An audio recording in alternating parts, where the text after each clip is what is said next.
Bible చెప్తున్న మాట ఏముంది రాయబడి ఉంది. 1 రాజుల గ్రంథం 10వ అధ్యాయం 11వ వచనం. మరియు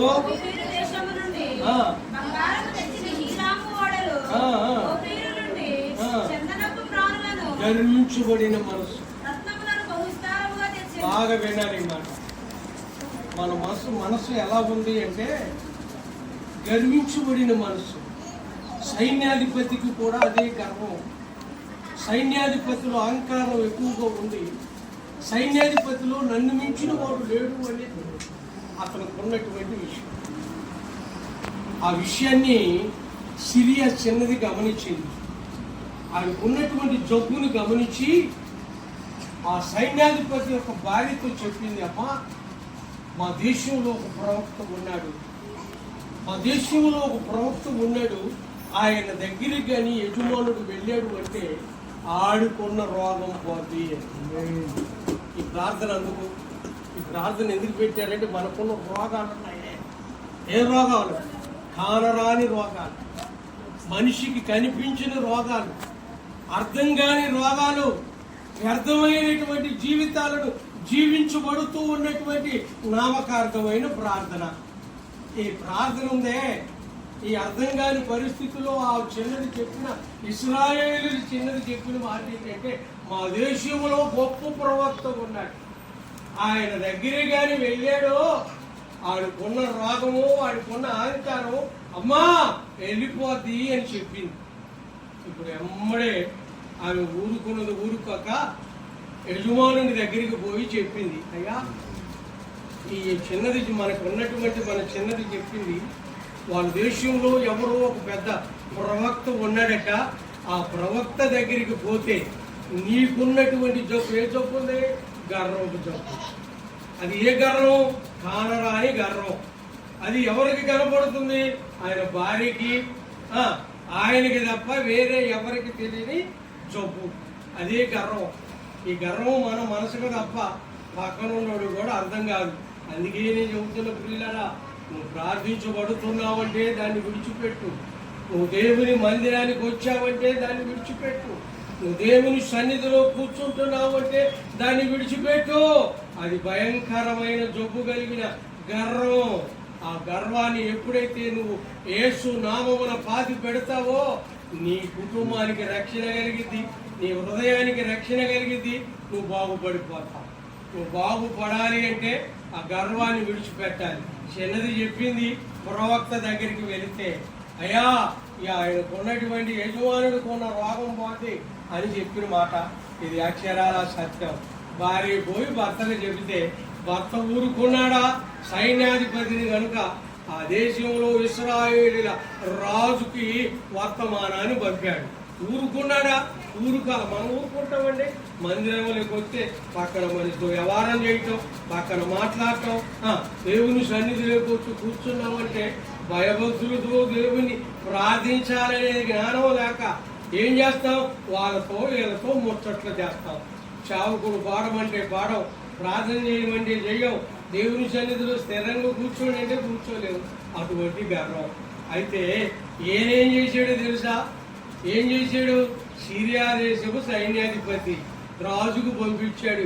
ఇశ్రాయేలీల రాజుకు పంపిస్తే ఈ వర్తమానాన్ని చూసినటువంటి ఇశ్రాయేలీల రాజు గొడ్ల చూసుకున్నాడట. ఇదేంటి? వాడు రోగాన్ని బాగు చేయటానికి ఇది నా వల్ల అయ్యే పనేనా? నేనేమన్నా పెద్ద వైద్యుడినా, లేకపోతే ఏదన్నా సంబంధించబడినటువంటి వాడినా? వీడు నాకు పంపించాడు, వీడేదో నా మీద కయ్యానికి దూకుతున్నాడు అనేది అతనిలో ఆలోచన కలిగి గొడ్ల దించుకొని ముఖం పెట్టుకొని ఏడుస్తా ఉన్నాడట. అది ఎవరికి తెలిసిందో తెలుసా? ఆ దేశంలో ఉన్న దైవజనుడికి తెలిసింది. ప్రవక్త అయిన ఎలీషాకు తెలిసింది. బాగా వినండి, మీరు ప్రార్థన చేస్తున్నారంటే ఎవరికి తెలియాలి? ఎవరినాలి? మీరు కన్నీరు గార్చి ప్రార్థన చేస్తున్నారంటే నువ్వు స్తుతించబడుతున్న దేవుడు చూడాలి, ఆయన వినాలి. నీ ప్రార్థనకు జవాబు అక్కడ నుంచి రిప్లై సరాసరి నీ దగ్గరికి రావాలి. నేను పొద్దున పాప పిల్లలు పాటలు పాడుతూ ఉన్నారు. రాగులు వచ్చినాయి కదా, రాగులు అలుపార్చుకుని అలుపుపరుచుకొని పాటలు పాడుతున్నారు. నేను అనుకున్నా ఇంకా 2 గంటలైన పిల్లలు పాటలు పాడుతున్నారు. ఎందుకంటే డ్రాప్స్ ఉన్నాయి, ఏం బాధలేదు. అలుపార్చుకొని మ్యూజిక్ వచ్చింది, 2 మధ్యలో అలుపార్చుకోవచ్చు, మళ్ళీ మొదలెత్తుతారు, మళ్ళీ మ్యూజిక్ వచ్చింది, మళ్ళీ ఎత్తుతారు. తెలిసి రాజుని చెప్పి ఏదైనా పిచ్చుడా, నువ్వెందుకు బాధపడుతున్నావు, నువ్వెందుకు నేర్చిస్తున్నావు, నువ్వు భయపడవలసిన అవసరం లేదు, దిగులు పడవలసిన అవసరం లేదు. ఈ దేశంలో ఒక ప్రవక్త ఉన్నాడు అనే సంగతి మర్చిపోయావు. ఆయన సరాసరి నా దగ్గరికి తీసుకొని రావట్లేదు. ఇప్పుడు మనం సరాసరి ఎక్కడికి వచ్చాం? దారిలో ముచ్చటించలా, వ్యవహారాలు పెట్టలా, ఎవరితో ఏం మాట్లాడాలా, దేవుని నామాన్ని స్మరిస్తూ దేవుని ముఖదర్శనాన్ని చూడటానికి దేవుని మందిరంలోకి వచ్చాం. ఈ సిరియా దేశంలో ఉన్న సైన్యాధిపతి కూడా ఇప్పుడు ఎక్కడికి వచ్చాడండి? చెప్పండి, ఎక్కడికి రమ్మని చెప్పాడు? ఆ ప్రవక్త దగ్గరికి వస్తే ప్రవక్తకి చెప్పబడిన మాట ఏంటో తెలుసు. దేవుడు చెప్పాడు, ఇతను వెళ్ళి యోర్దాను నదిలో 7 సార్లు మునగమన్నాడు. గమనించండి, బాప్తిసాలు తీసుకునే ఎంతమంది ఉన్నారు మన సంఘంలో? మీరు ఇంతమంది ఉన్నారు, అందుకే మీరు ముందు వచ్చారు. దేవుని మీకు నిండా వందనాలు, చాలా మంచిది. ముందు వచ్చారంటే బాప్తిసాలు తీసుకున్న వాళ్ళు అనుకోవాలి. సరే, ఏమైనా ప్రవక్తతో దేవుడు మాట్లాడబడిన మాట ఏంటో తెలుసా? యోర్దాను నదికి వెళ్ళి 7 సార్లు మునగమన్నాడు. సరే, మంచిదే. ఈయనకి కడుపులు మండింది, నేను చెప్పానే. గర్వం ఏ జబ్బు ఉందండి? సైన్యాధిపతికి ఏ జబ్బు ఉంది? గర్వపు జబ్బు ఉంది. ఈ గర్వపు జబ్బు ఉన్నటువంటి సైన్యాధిపతి అంటే మా దేశంలో పెద్ద పెద్ద నదులుంటే మా దేశంలో ఇప్పుడు ఈ రోజున ఈ దైవజనుడు అందరినీ పిలిపించి సువార్త మీకు చెప్పించాల్సిన అవసరం ఏంటంటే వారు మనసు పొందుతారని, భక్తిపరంగా ఎదుగుతారని, ఇంకా ఆత్మ రక్షణ మార్గాలలో నడిపింపబడాలని దైవజనుని ఆలోచన. ఆ దైవజనుడు కూడా చెప్పిన మాట ఏంటో తెలుసా? యోర్దాను నదిలోకి పోయి 7 సార్లు మునగమన్నాడు. ఈ కడుపులో మండిపోయింది. మా దేశంలో ఎన్నో ఉన్నాయి. అటువంటి నదులు విడిచిపెట్టి పెద్ద పెద్ద నదులు ఉంటే ఎడకపోయి మునగమంటున్నాడేంటి అనే ఆలోచన ఈ సైన్యాధిపతికి జరిగింది. తిరిగి వెళ్ళిపోతున్నాడు. గర్వం మంచిదండి, గర్వం ఉంది కదా. తిరిగి వెళ్ళిపోతుంటే ఎవరో ఒకరు పరుగెత్తుకుంటూ వెళ్ళి ఆయన చెప్పారటయ్యా, మా దేశంలో ఉన్న దైవజనుడు గొప్ప కార్యాలు చేయాలి అంటే, ఆయన ఏదో ఒక సూచన కార్యాలు చేయాలంటే ఆయన ఎలాగనే చెబుతాడు కనుక దయచేసి ఆయన మాట విని నువ్వు పోయి యోర్దాను నదిలో మునగమన్నాడు. సరే, ఏమైతేనే పోయి మునుగుదాం అనుకుని 7 సార్లు మునిగిన తర్వాత వాడు కొన్న రోగం చెప్పండి పోయిందా పోలేదా? వాడు కొన్న కుష్టు జబ్బు ఉందా పోయిందా? ఇప్పుడు మనం ప్రార్థన కొత్త మనం ఉన్న గర్వం పోవాలంటారా ఉండాలంటారా? మరి పోయిందా పోతుందా? అర్థమైందండి? విడిచిపెడుతున్నారా? దేవుని బిడ్డలమైన మనం బహు జాగ్రత్తగా ఉండాలి. ప్రైజ్ ది లార్డ్, హల్లెలూయా, హల్లెలూయా, హల్లెలూయా. అందుకనే బైబిల్లో రాయబడిన మాట ప్రకటన గ్రంథం 2వ అధ్యాయం 4వ వచనంలో ఒక మాట అంటాడు. ఏమంటాడో తెలుసా?